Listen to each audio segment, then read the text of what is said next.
This is a crisis that has crept up unannounced. Famine has struck the remote farmlands of rural Ethiopia. Prices of food are now at record levels, and few have the money to pay. Ibro Bekeri Yusuf has walked for half a day, bringing his daughter into this feeding centre. Kesner, who's just 2, is severely malnourished.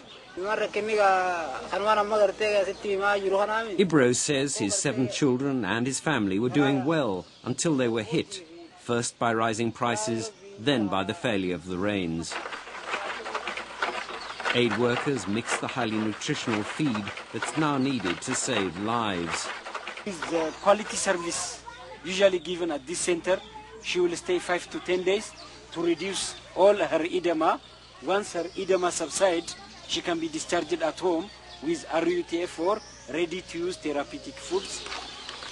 But specialist food like this is in short supply. The World Food Programme estimates it must raise $147 million to tackle Ethiopia's needs. We're hopeful that donors will be forthcoming, they say, but other aid workers warn the money isn't arriving, with donors concentrating on disasters in China and Burma. The worst-hit regions are far from the capital, Addis Ababa. They include the Ogaden in the Far East. It's now among the most severely affected. But fighting between the rebel groups and the Ethiopian government has devastated the region, with large swathes of the country out of bounds to aid agencies.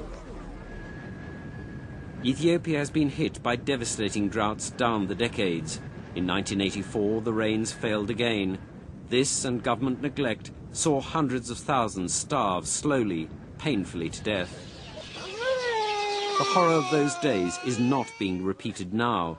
The authorities are better prepared, the warnings earlier.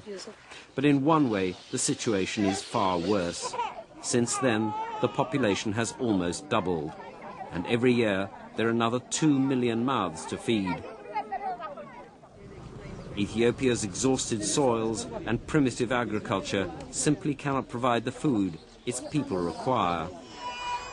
Unless and until this is solved, these scenes will be repeated down the years. Martin Plout, BBC News.